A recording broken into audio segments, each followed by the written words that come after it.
Right, Trip, so we are here recording live from well, not live, but we are live. Yeah, we're live. That door just opened. Aye. And a ray of light came into the room. Aye, and it is. Am I wrong? No, it's... I think there was a light on outside. And those dulcet tones are the ray of light itself. It is Nicole from G4 Claims. What's happening, Nicole? Nothing much, boys. How are yous? Not much. We'll try to do the big question when you swaggered in and fucked up, but apart from that... Sorry, I just swagger about this building as if I can do what I want. To be honest, I'll really need to quit it. As if you own it. I know, I can only apologise about that. I hope people weren't sitting holding their breath. No. So, John was like, we're trying to get the big question. John's Just chatting away, telling me why I was late and why I was coming in. John says, come in, don't touch your fucking chocolates.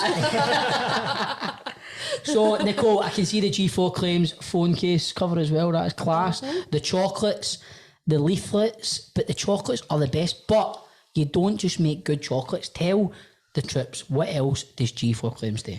So, guys, G4 Claims is an accident management service. So why would you contact your own insurance when you can bill the at-fault insurance directly? So why would you pay, why would you pay out for your £500 excess or whatever it may be? We can make sure that every bill goes to the at-fault insurance. So we can provide you with a like-for-like replacement hire vehicle. If you're injured from the accident, we can get your compensation for that, and all our services are totally free. I can't stress it enough. We will never ever bill you for our services. If I can't help you, I'll point you in the right direction. And everything is billed to the at-fault insurance company. So we try our best to make sure that the client's properly looked after and they aren't having to go through the insurance either. Now, the insurance companies are a bit of a nightmare because everyone's working from home. I feel like everybody's phoning. It's 45 minutes, 50 minutes to even talk to somebody now. So it's just an absolute nightmare. Let us take the stress away for you.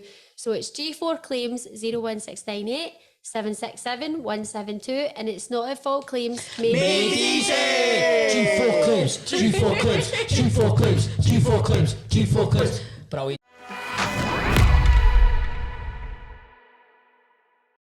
Let's welcome to Football Daft a midfielder who started and ended his career at Hibs. In between that, he had spells at Rangers, Dundee and Middlesbrough, and currently is in charge of Kelty Hearts. It is the one and only Kevin Thomson. How you doing, Kevin?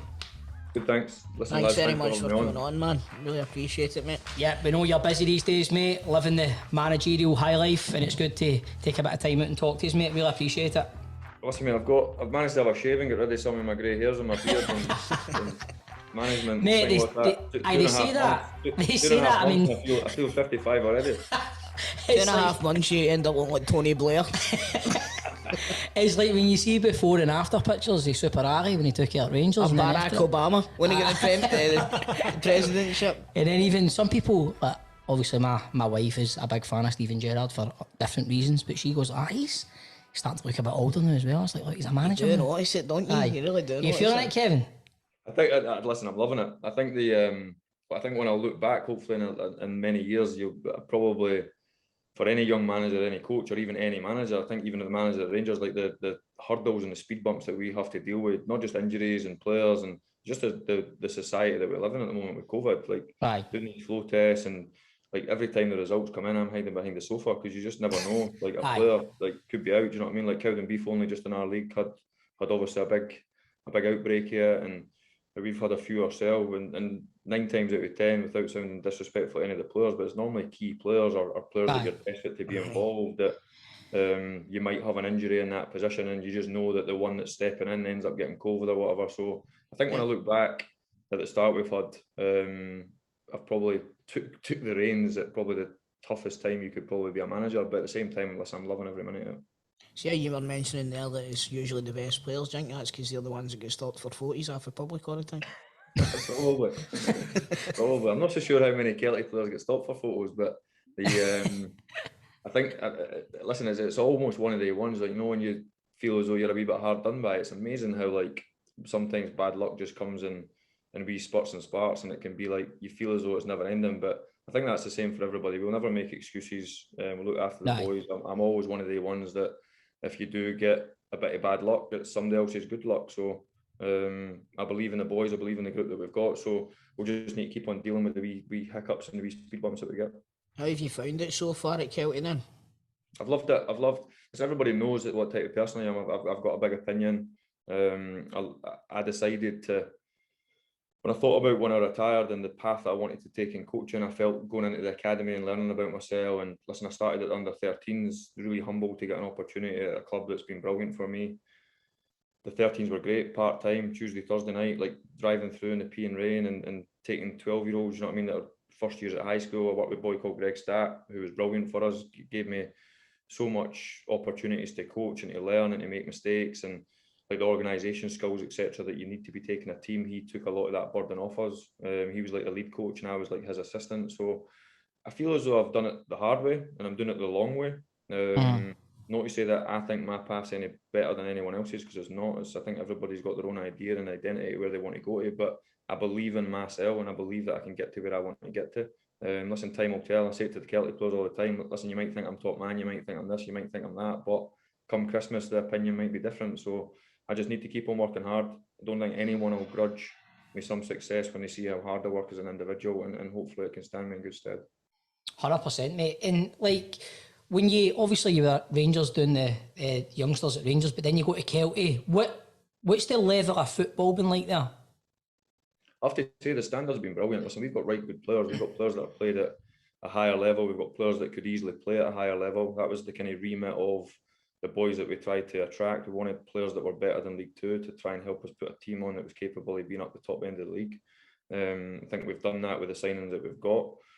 We try and play a brand. I've always felt that when I did get a manager's job, I could easily, I'm not saying easily because it still would be difficult, but I could have put a team on the pitch that was robust and well organised and quite fit and quite strong and quite hungry. But I feel as though if I want to get to the dream that everybody knows that I've got to get to the top, my team has to have a style, it has to have identity, it has to look like a footy team that's pleasing on the eye. But listen, there's risks within that.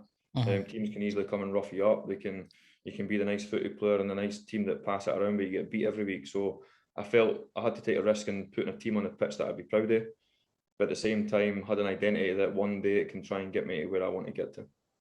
What is your MO for the job? Like, have you given the board like a time scale and how you want to advance it? What's the big vision for Kelty? The big vision for Kelty is they want to be the best part-time team in Scotland. I don't think they've got the resources and the infrastructure behind the club that would allow them to go full-time. You look at wait a minute, are they not the biggest business in Kelty now? I was going to say that. I've got a bit of big business now. Know what I mean? Aye, listen, the brand's grown all the time. Listen, and the committee have been there a long time. The chairman's constantly the general manager Dean McKenzie's constantly trying to upgrade the facilities. He's trying to bring us more. Constantly like making different tailoring wee different bits here or there to try and upgrade, whether it's the changing rooms, whether it's the medical stuff. So he's having a go, and he's given me, as a young manager, in my first opportunity, every chance to being successful. Not just like with the players that we're trying to attract, but just wee things. Like we've not wanted for anything there. There is bits that you get frustrated with, but I think that's like in any job, that like no job's going to be perfect. And there's obviously my eye is different being a part-time coach to being like a full-time one. So you see things different, and the resources at a club like Rangers compared to resources like a club like Kelty are like night and day. But at the same time, I would never ever be one of the people that say, oh, we need better this, we need better that, we need better this. I'm quite happy and humble to go with what I've got. The pitch is good. The community hub are on before us, so you have to wait to set up. Is that a big problem? That's not a big problem for me. Sometimes we only get half a pitch. Is that a big problem? That's not a big problem for me. Listen, I had 5 pitches at Rangers. It made no difference to me. I think if you go in and graft and you work hard and you believe in what you believe in and you treat people right, I think you've got half a chance of being successful. I'd like to think I know the game. I know how to treat people. I think the boys enjoy training. I got great feedback off the boys at Rangers that gave me confidence as an individual, that I knew what I was doing. And listen, you just need to keep on believing what you believe in and see where it takes you. Definitely.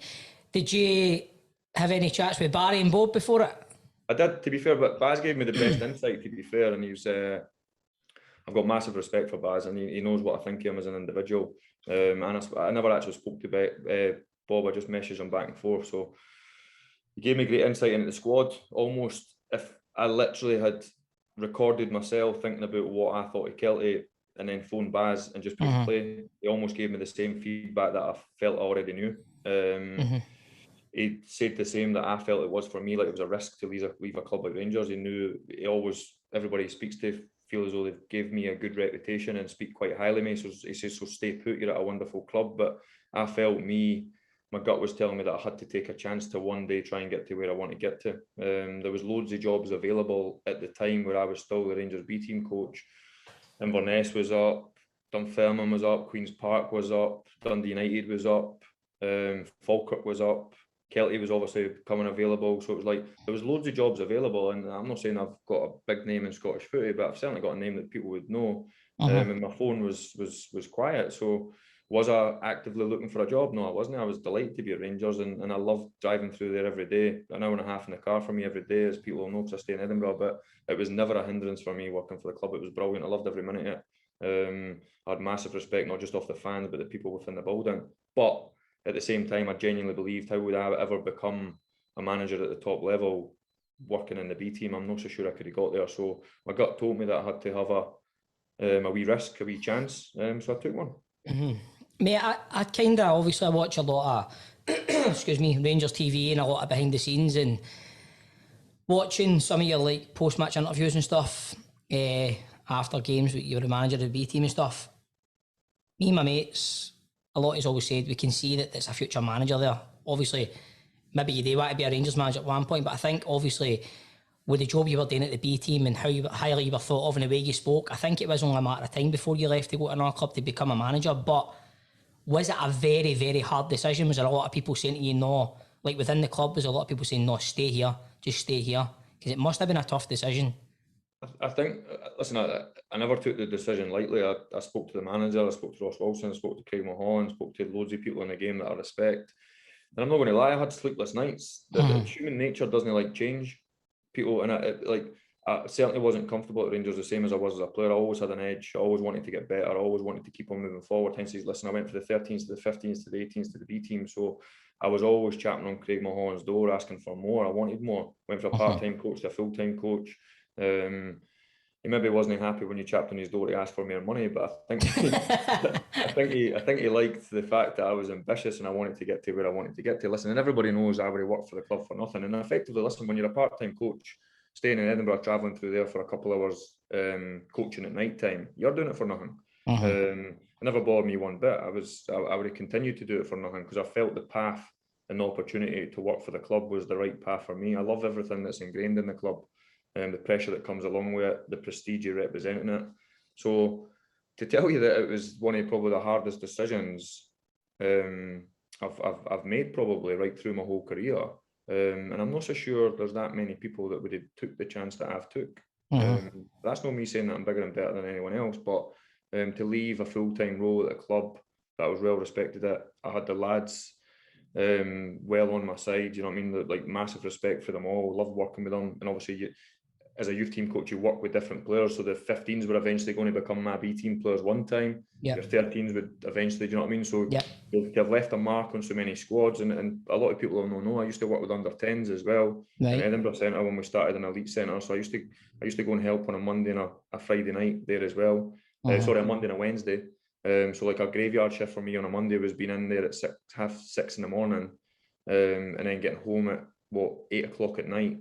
That was being through in Glasgow, double session, straight back through to Edinburgh to help with under 10s. I loved every minute of it. So to leave, mate, sorry to be kind of answer on your question, was really hard. And to be honest, I hummed and hawed and I wasn't sure because I'd had other offers previous that just didn't feel right. But there was something about the Kelty one that I felt for a first job, having good backing and having a good group of players and being able to add to that, just something felt right. And when the manager told me, he was the last person I spoke to, he told me his path for Liverpool to get to Rangers is exactly the same journey that I'm going to have to do. If I want to get to Rangers and be the manager one day, I've had to take a step away. If he wants to become the Liverpool manager one day, he had to take that step away. He's just fortunate enough that not fortunate, because I'm very fortunate to be the Celtic manager, but to get in at the top level at Rangers, for him, for the icon that he is exactly the same as me getting in at the top level at Kelty as an SPFL manager. 100%, 100%. Being underneath that is the same. So listen, I'm heavy heart, but delighted to be where I am. Brilliant, mate. You're clearly a very ambitious person. It's refreshing. It really is quite refreshing. To be honest with you, Listen, I think you have to be. I've always no one thing that I would like to be classed as is humble, respectful, and hardworking. Loads of other people have opinions on whether I'm good at this, good at that, whether I was a good player, whether I was a bad player, whether I'm compared to Scott Brown or not compared to, whether I was one of the good players at Hibs, whether I wasn't, whether I was a crock, whether I had glass knees, like what people tell you, etc., etc., etc. But all that's irrelevant to me. I would like the people that come across me, I'd like to be classed as a hard-working lad that's humble and respectful. And if it gets me to the talent that I've got in my brain to where I want to get to, brilliant. If it doesn't, listen, I'll have given it my best shot. Definitely, mate. But talking about Hibs there, mate, so looking back on your playing career, like talk us through like coming through the ranks at Hibs, because you were in like with a group of right top players and a few mad bastards and all, weren't you? They had characters. I don't know how Donald Park survived. I do know how Donald Park survived because he had more grey hairs than me. Listen, we had the perfect mentor, perfect platform for, I think, you think back to when Tony Mowbray came in. Listen, Bobby Wilkinson was brilliant, gave us all the opportunities. Also, we got a bit of luck. The club went through financial difficulty. Bobby had to get rid of the wage bill. You had Frank Sozis, you had Zatellis, you had Russell Latapes, like the talent that John O'Neill's kind of Scottish talent as well. Nick Colgan, Irish, not the Republic of Ireland international. So they had like a real calibre of players. I think, like any young player needs an opportunity, the financial restraint on the club meant that Bobby had to give younger players an opportunity, which we'll all be indebted for. I loved Bobby, KB and Clarkey. They were brilliant. Old school, no nonsense, fit, well-organised team, but he started to embed a wee bit of talent that allowed that young Hibs team to look like a footy team, and they were quite exciting, quite off the cuff, could win a game, lose a game, but when we clicked, we were quite exciting. And then we inherited, in my opinion, the biggest match made in heaven, really, with Tony Mowbray, coming from an academy, having a vision, having like wanting a team to have an identity which matched the Hibs way. I think was just, whereas if let's say it wasn't Tony Mowbray and it was a manager that was more robust or had a different style, I'm not so sure the younger players would have flourished as much. Certainly not. To think back, I think you need a wee bit of luck, and we certainly got that. And to come through with that group of players, going through a youth team changing room to 6 or 7, going straight into the first team, and being able to build up the reputation that we built up quite quickly, playing for a lot of our clubs as boyhood kind of fans, was an unbelievable way to start your career. I think they say this all the time, that Hibs team, I've got a lot of great memories of that Hibs team. You know, it brought through so many stars, it really did. Aye, 100%. Yourself, Whittaker, Brown, big Gary O'Connor, all of the young boys to come through at once. It was really, they caught lightning in a bottle, for want of a better phrase, you know what I mean? And watching them, they were fair to nobody as well. They were a great side to watch, really. Yous were a great side to watch. I think if you asked all the boys, they would say like everybody had different paths and everybody had different success. But I think the biggest thing that we had is it can be daunting and a big challenge for a young player going, especially like at a club like Rangers or Celtic. But the same at Hibs and Hearts, Aberdeen, Motherwell, Kilmarnock, whatever. I could name them all. For one young player to go into a changing room, like things that a lot of people don't know, you need to find your status within the club. Where are you going to sit in the bus on an away day? Are you sitting in one of the first team players' seats? Are you allowed to sit there? You're not allowed to sit there. Who do you sit and have pre-match with? Who do you warm up with?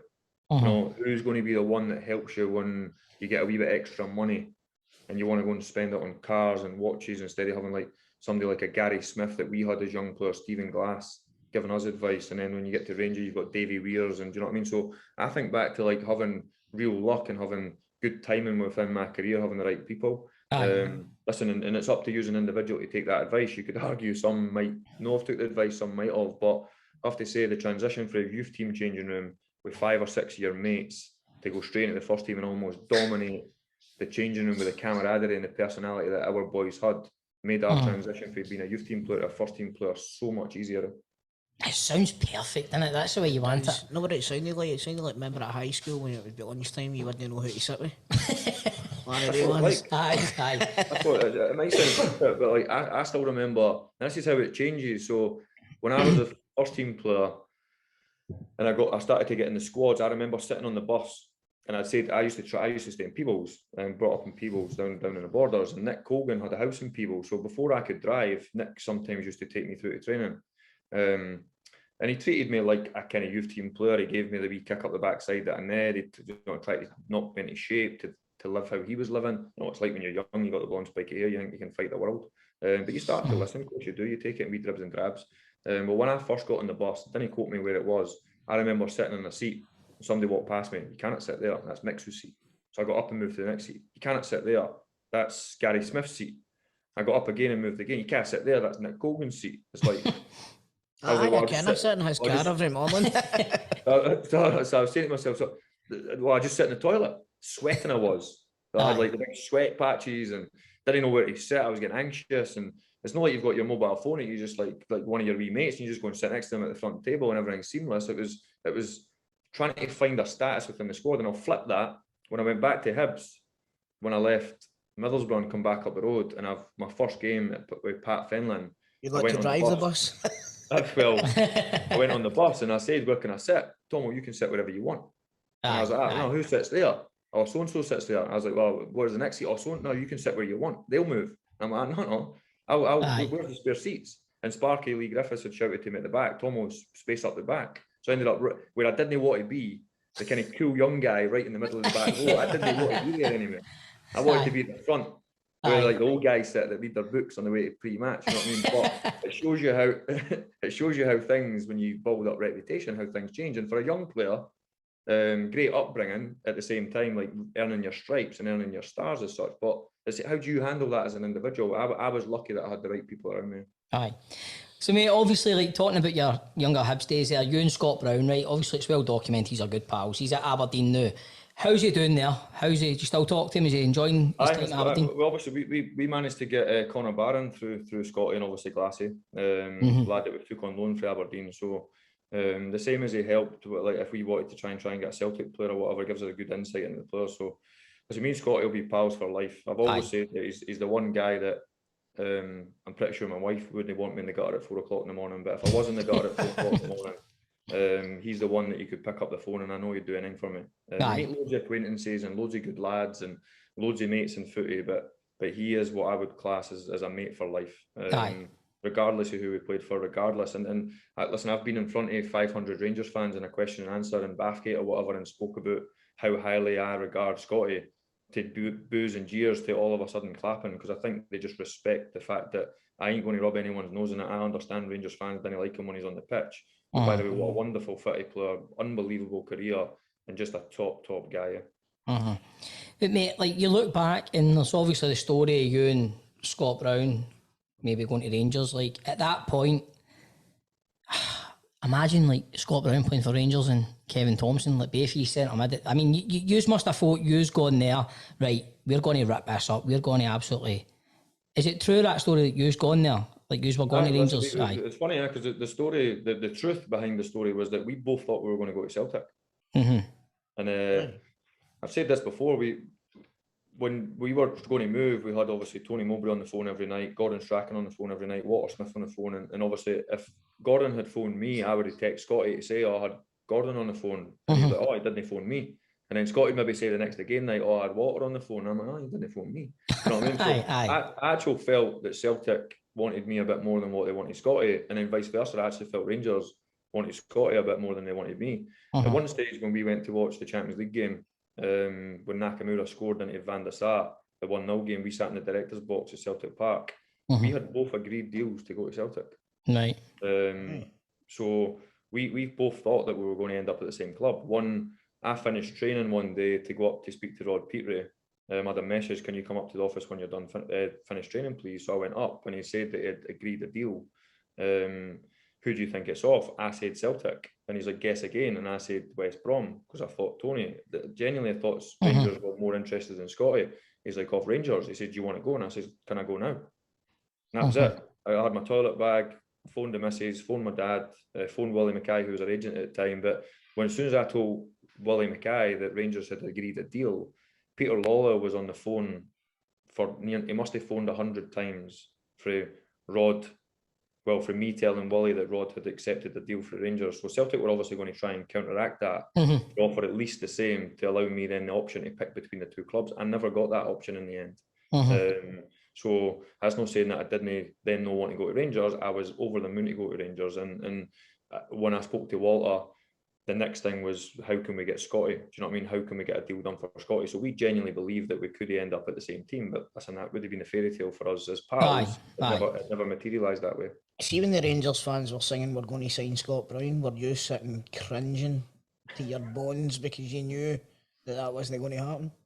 I think Scotty's transfer escalated quickly in the respect that he became a really expensive transfer. By the way, money well spent and justifiable, but obviously at one stage Celtic, I think, had agreed roughly a £5 million deal for the two of us, to then pay obviously 4.4 for Scotty on his own. Listen, it's proved that it was great business and he's had an unbelievable glittered career. But back in the day, when I went for a couple million and Scotty was going for 4.4, it's not me to say that I was worth more than Scotty or whatever.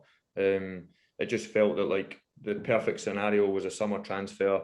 I felt like the relationship that me and John was a wee bit rushed, and Hibs got what they deserved off Scott. I actually felt like, without sounding big-headed, Rangers got me at a wee bit of a snip.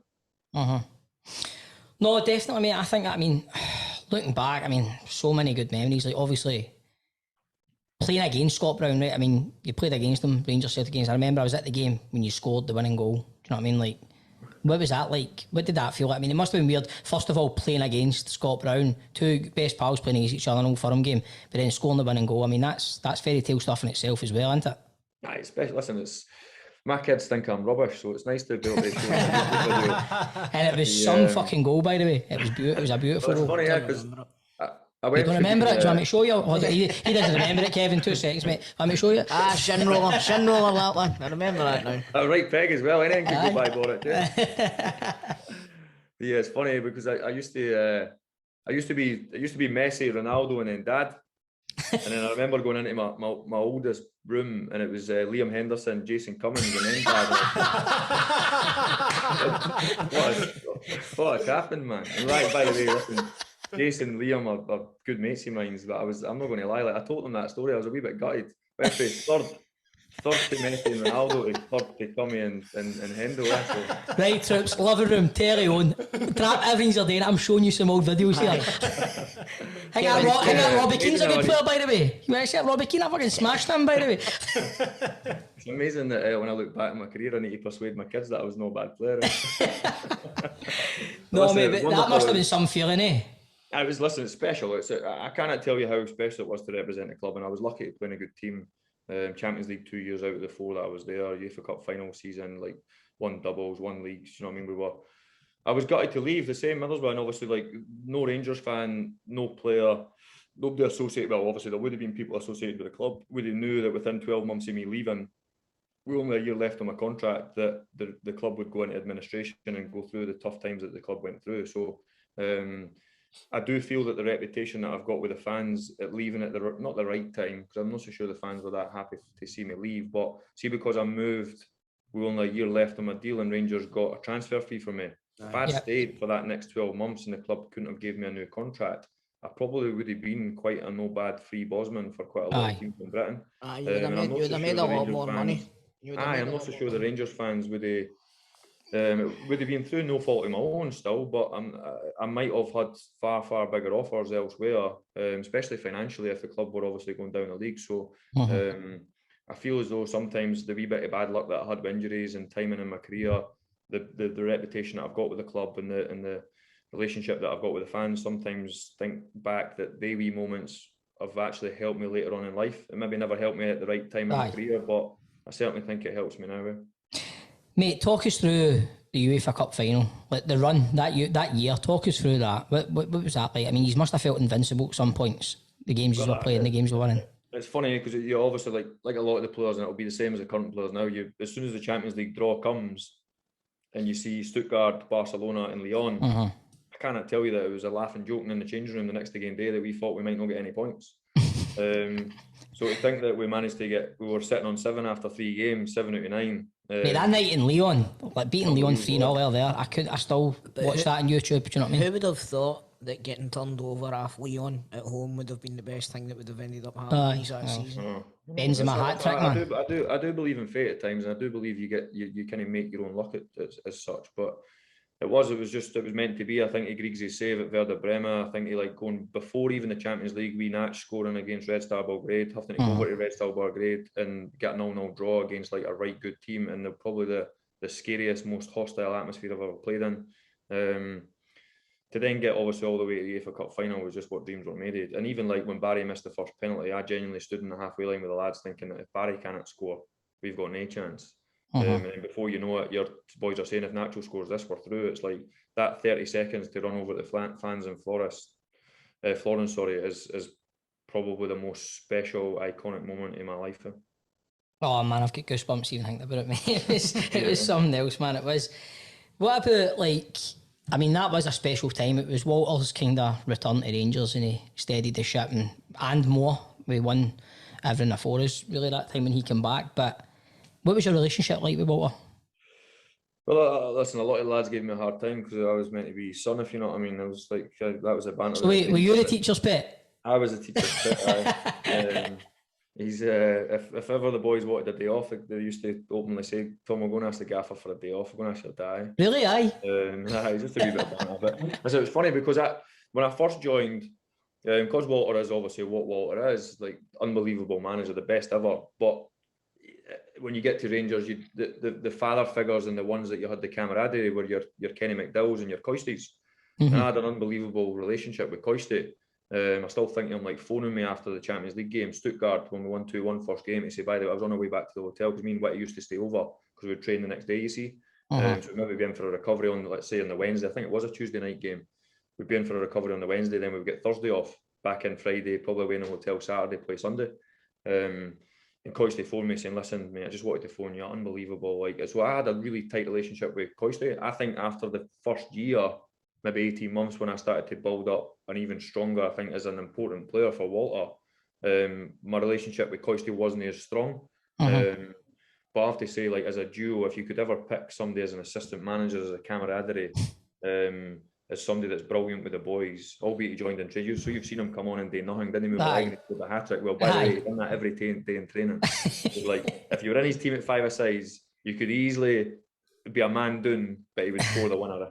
He was just incredible. So to be there with him, same again, you thinking that when we're talking about the transition for youth team player to first team player, I felt really lucky to have people like Walter at a young age giving me good morals, good standards, good ways of living as a professional, and Coisty someone that's got the camaraderie that makes you feel good. Because, by the way, being an Old Firm player is a roller coaster emotion and a real tough challenge for any individual. Aye. Do you take a lot of what you learned under Walter into your own management style? Aye. I think I would say that I've stole wee bits off Walter, I've stole wee bits off of Gordon Strachan, stole wee bits off of Bobby, stole wee bits off of Mogger, stole wee bits off of Paul Hartley. I thought Paul Hartley was very good up at Dundee. John's pal, isn't it? Paul Hartley. Did a fantastic job at Falkirk, yeah. He never done so well at Falkirk.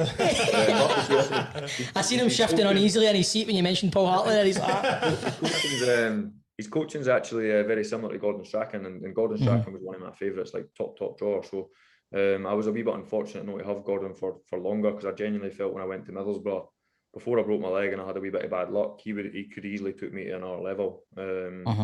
Just the way he worked on the training pitch was almost two peas in a pod for me. But no, I forgot what you were going to say there. Ask me that again, mate. Sorry, I was just what you took for Walter, mate. Just I was going to say there, actually, sometimes, and it's not being derogatory to anyone or being disrespectful, but I do think, without naming them, the ones that I didn't enjoy working under, John Collins, are the wee bits that will hopefully stand me in good stead. I've always been in a changing room with a lot of players that have always said, Tom, we'll see when you become a gaffer one day, you're going to be a top gaffer one day, you're going to be a gaffer, blah, blah, blah.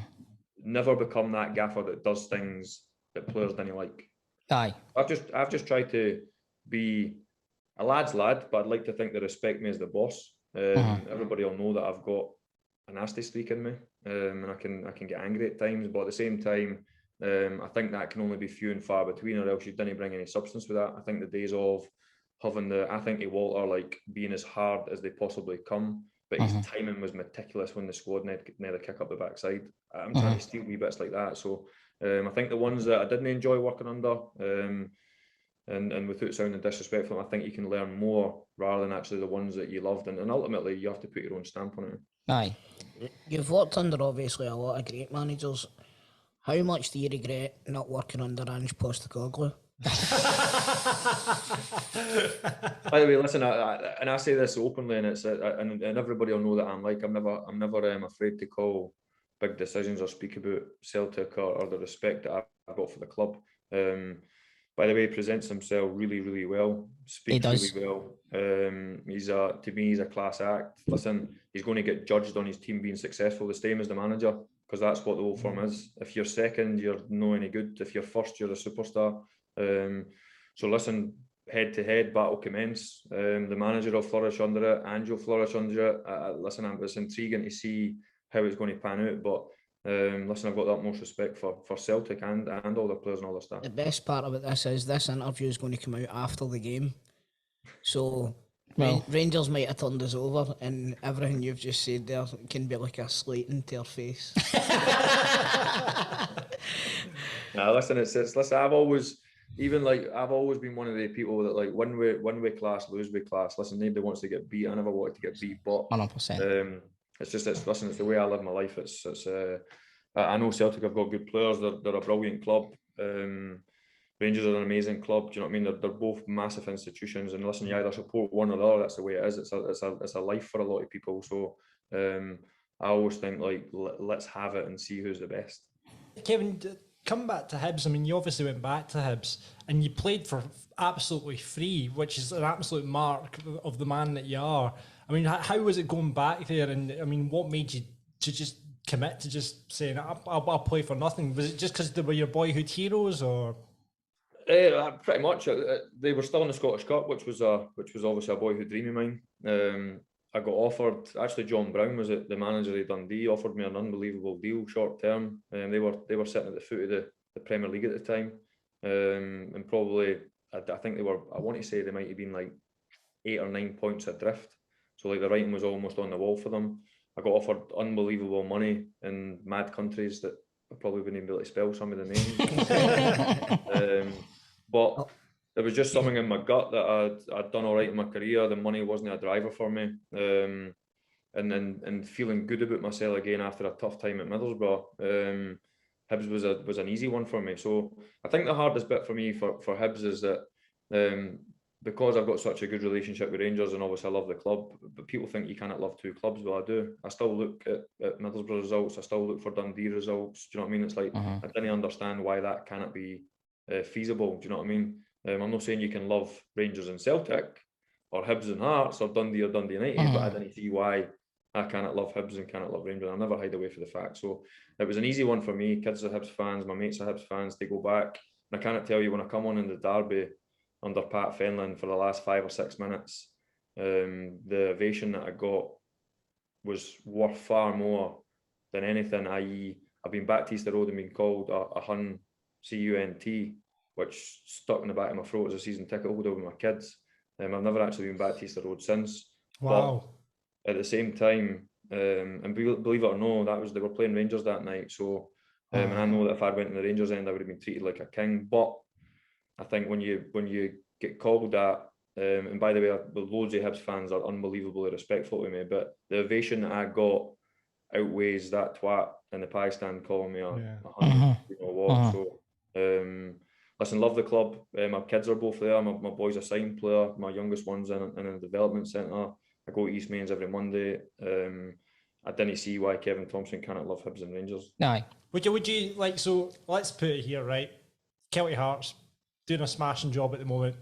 Rangers and Hibs both come along at the same time and offer you the manager's job. I'd even take a Rangers job, for fuck's sake. Come on. Telling you, but I've seen Actually saying, do you want to win £1 million or do you want to win £100? I've seen your boy, like some videos you put on Twitter, man. Your boy scored an absolute peach last year during lockdown. You hit the ball at him, they took it on the volley right in the top corner. Mate, he's going to be playing for Hibs and Rangers soon, as you know. He might go with his Uncle Scott.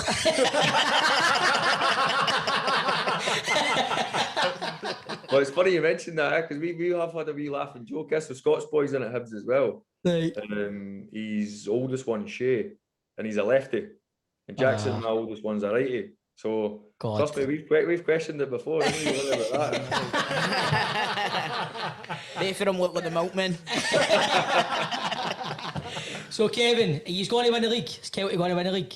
Listen, I know how kind of cliche it sounds like, but we need to take one game at a time. We've got good players. We've started off well. We could easily drop points we did at Forfar. We could easily been instead of getting a point on the road, we could have had none. Cowdenbeath gave us a real hard time, and don't get me wrong, we felt as though we could have been out of sight in the first half, but we weren't.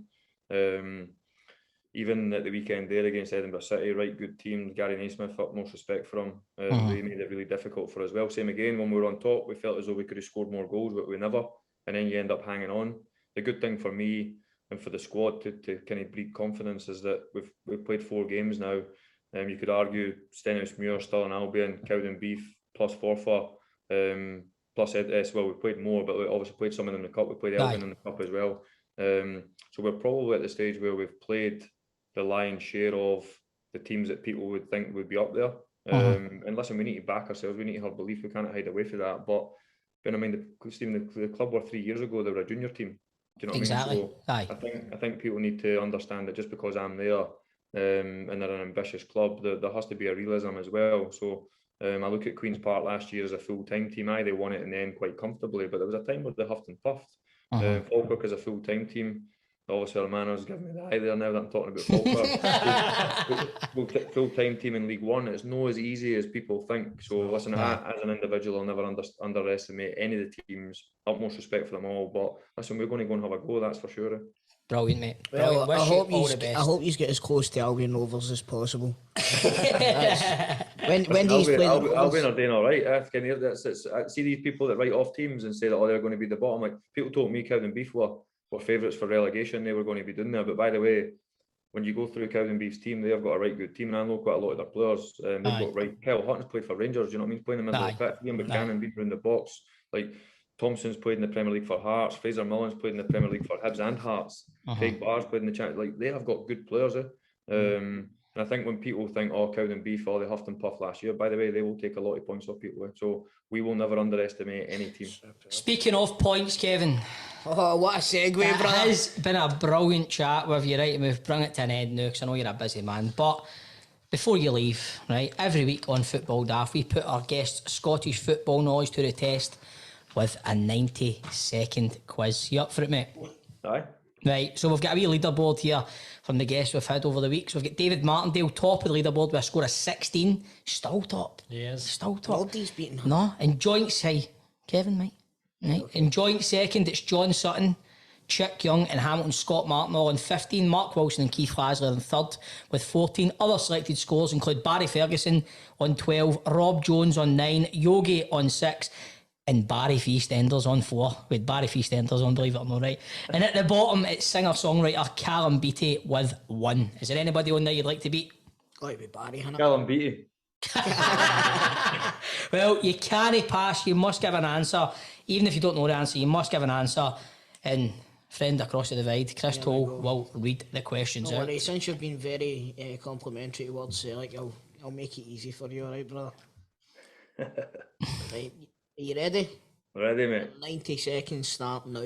Which Belgian club is Jack Hendry currently at? Well, don't know. Don't know an answer. Need an answer? Aye, no, barely saying I don't know. That could be a Belgian club. Who does St Johnstone play in the Europa Conference? Don't know. Who is St Johnstone's Hayden Miller on loan from? Don't know. Who did you make your Scotland debut against? Northern Ireland. Ange Postecoglou joined Celtic from which J-League side? Australian one. Okay. who are Celtic's current strip sponsors? Adidas. Derek Ferguson is a record signing for which club? Derek Ferguson. Yep. Don't know. Which country are Karabag from?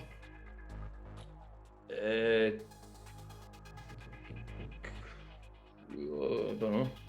How many goals did you score for Hibs? No many.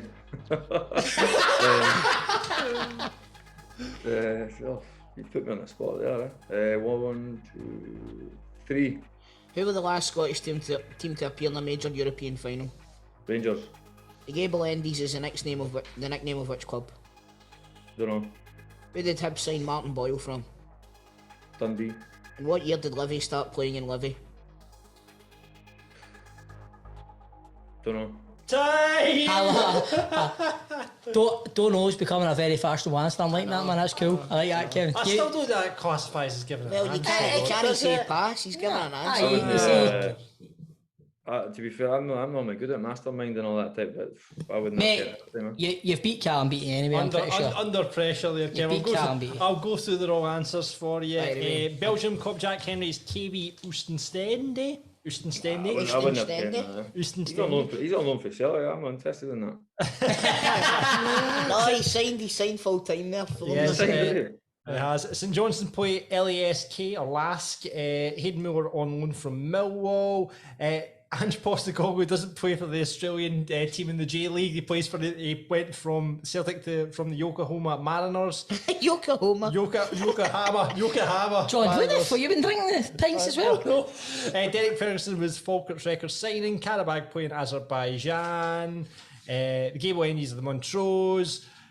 Livy started playing in Livingston in 1995. I'm going to give you, it's probably a going to give him the Celtic one current as well. strip sponsors is Daft a bit, but the strip I think you've got to go with Adidas there. I think he's got that. Well, we'll give it- You've not yeah. been, there's not enough clarity in the question, so you could have had two answers. Half a better Adidas. In that case, you have beaten Barry from EastEnders and you've got 5. Hey! Superb, Kevin, mate. Best interview, worst quiz. What's that, mate? Best interview, worst quiz. Oh, definitely up there, mate, with the best. Mate, I think that one of the best quizzes as well, because I just love the way you keep going. Don't know. It's probably, mate. Kevin, honestly, mate, I could speak to you all day, obviously about your time at Rangers and stuff as well, mate. Anytime, mate. Anytime. Brilliant, mate, and all the best with Celtic Hearts for the rest of the season. I'll be looking out for your scores as I have been anyway, mate. All the best, and thanks for joining us, my man. Thanks, Top boys. Kevin. Stick in, lads.